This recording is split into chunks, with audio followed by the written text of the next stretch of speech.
What's up, guys? PDC here, back once again, and today we're doing something you've not done in quite a while. We're going to be watching, or I'm going to be narrating over one of my World Cup of Pokemon games. This is for round 2 versus PsychicMewtwo, and I'm using a pretty cool team. Blunder himself liked it. I made it myself, although nobody else on my team liked it, and I probably should have used something else now that I think about it.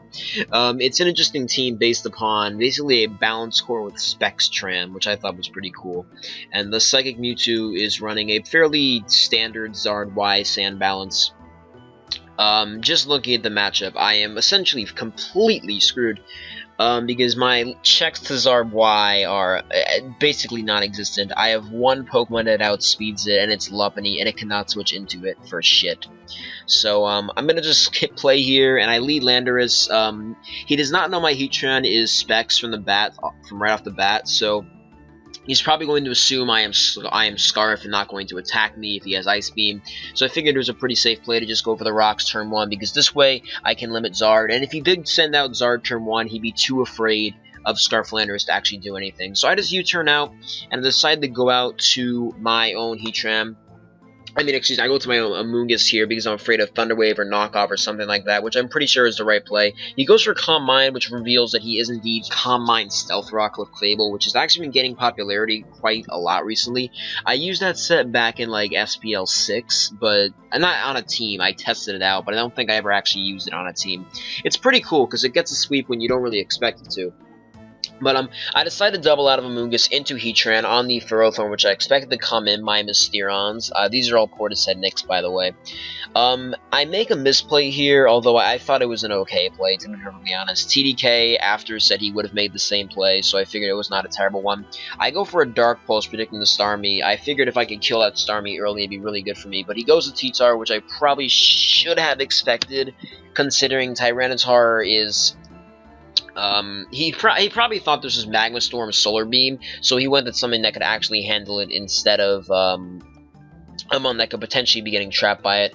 It made a lot more sense to go out to Heatran there than it did to go out to, to go out to Tyranitar than it did to go out to Starmie, but I kind of misplayed there and let my shit get ahead of me. I U-turn out there and I go out to my Clef. Clef is not going to be taking anything from this Tyranitar. It is pretty bulky from what I can tell, and it turns out it is also Mexican. He goes for a Thunder Wave, which is pretty annoying. He predicted the U-turn. I thought he was Scarf. I think I thought he was Scarf. So I go to Clef and I figure, alright, this thing can't really touch me, especially considering I'm decently physically invested. I'm just going to Calm Mind up.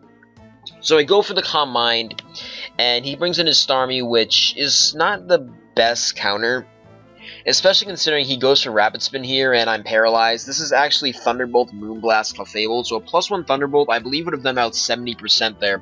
So that Starmie would have essentially been gone very, very early if I had hit. He's going to switch out to his Gliscor here, I believe. I go for Calm Mind here as well on the switch. Because I figured he would not want to keep it in, and he goes to Gliscor. I figured it's also possible he could try go for a Scout here. If he does, that'd be very helpful because, you know, again, Ice Beam is a possible threat. Instead, he decides to just go ahead and go for the Swords Dance straight up as I Moonblast crit him.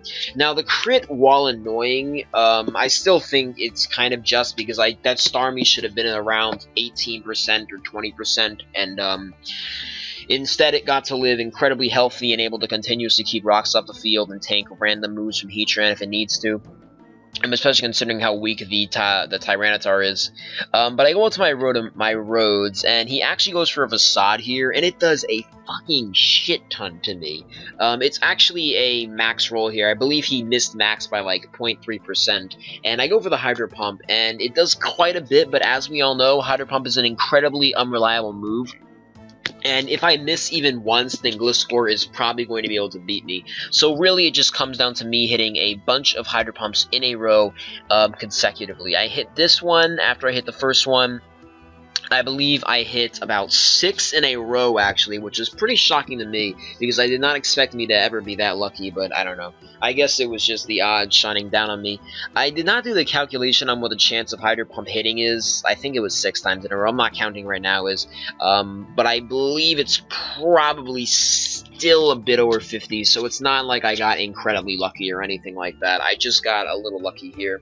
And he's going to probably go to Ferrothorn here. I expected him to actually go to Ferrothorn. I considered Wisping there, but I realized that play was a bit too ballsy.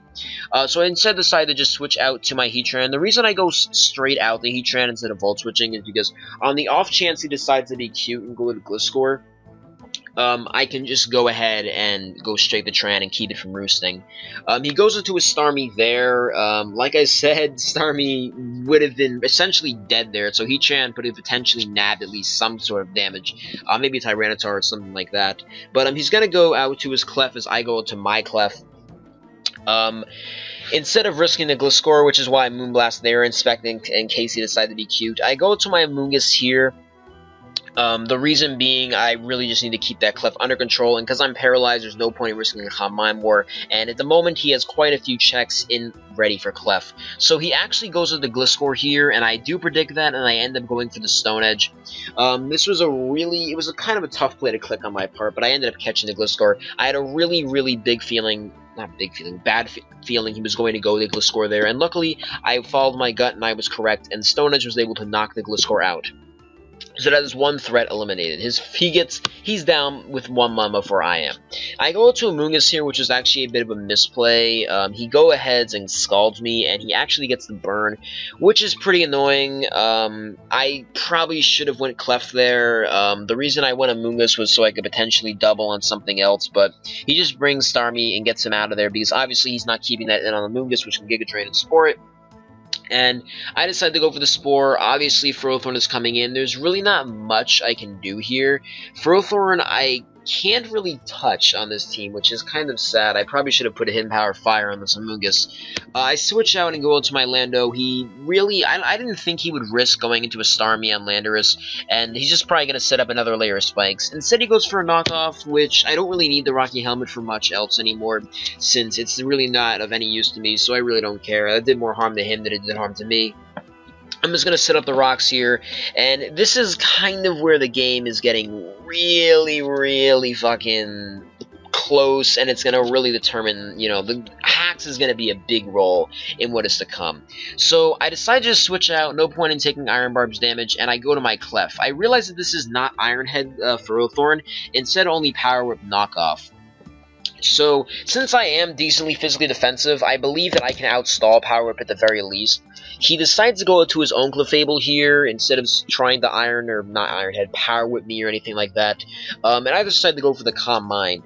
Now, what this means is we are now in a Calm Mind War, and I realized that I pretty much had to force this. I didn't see there being any other real option for me at this point, and I managed to evade Para for quite a few turns here, which is pretty amazing in its own right, because honestly I expect to be paralyzed at least one of these turns, but I am not. But you're going to see he's going to be able to get his revenge pretty quickly as this Calm Mind War comes to the climax. Now, he manages to get to essentially plus, I believe we both get the plus 6 here. I get paralyzed there, which is fine. It would have, should have happened eventually, but I do get paralyzed 2 times in a row. So now he is an entire boost above me. I managed to get a Calm Mind up here, and now we're both at plus 6. He goes for the Moonblast. I don't get paralyzed. I get the Soft Boiled off, but he manages to crit me and end me pretty early. Now, in theory, I'm just going to say this, I should have won that Calm Mind War because I have more special defense than he does, and also due to paralysis, if it works with me, I'm using less PP than he is. And he would run out of Moonblast before I do. Probably. He's probably just going to be continually attacking and I can outstall it. I go for the Earthquake here and sacrifice Landorus, and I decide to go to my Amoonguss here. Now, I know I live a plus 6 Moonblast. I was hoping he would choke there and just let me Spore the Clef, and then I would have to go straight to my Lopunny and Power Punch. I go for the Spore on the Ferrothorn, and I decide to sacrifice my Heatran. He's probably just going to go for another layer of spikes here. It's going to help him a bit versus Lopunny. And I'm going to go into my Rotom, and I'm going to Volt Switch. I was hoping he would switch out here, if so, possibly into his Tyranitar or into his Clef. He decides to go for the knockoff here, gets rid of my Black Sludge, as I planned, and I go back out to... Actually, no, I Foul Play once. And he decides to go ahead and Leech Seed me here, and I realize something. I have to get this thing burnt. So I decided to play the choke game a bit, and although I figured he would probably switch, I really just went for this anyway. I went for the Wisp here, and he actually stays in, and now his Ferrothorn is burnt. I really only need one more Pokemon for this game plan to actually work out, so I Volt Switch out of there, keeping Rotom around, and I go to my Amoonguss. Amoonguss is going to be able to die from the hazards just as I planned, and I decide to send out my Lopunny. Lopunny is Power Punch, and he does not know that. And in theory, if I get to +1, and that is indeed Specially Defensive Fable, which I neglected to calc to make sure it was, which it turned out, hint hint, it was not, I will be able to win this game. Now, if Tyranitar was a little healthier there, by a bit, I'd be able to get to +2, but alas, it was not. And I go for the return, and I lose by 1%. So if I won that roll there, the game was probably mine. But that's not the way things always work out here, as you guys all know. So, Psychic Mewtwo manages to make me 0-4 in the World Cup of Pokemon, and I lose out once more. This was a pretty good game, though, although I do believe I got a little unlucky in it. But, you know, that's Pokemon, I guess. I wasn't even mad that he got the crit from Clef. I really honestly was just expecting it, really. So I just decided to go ahead and forfeit, because there's no point in dragging this out any longer than it should be. And that's it, guys. So, once again, another loss at the hands of myself, which really sucks. Sometimes I don't know, guys. I'm just not really on my game right now, but I'm working on getting back on it. I feel like I was on my game, like, play-wise, but the team selection was pretty off. But anyway, guys, thank you all for watching, and I'll see you all on the next one. Peace.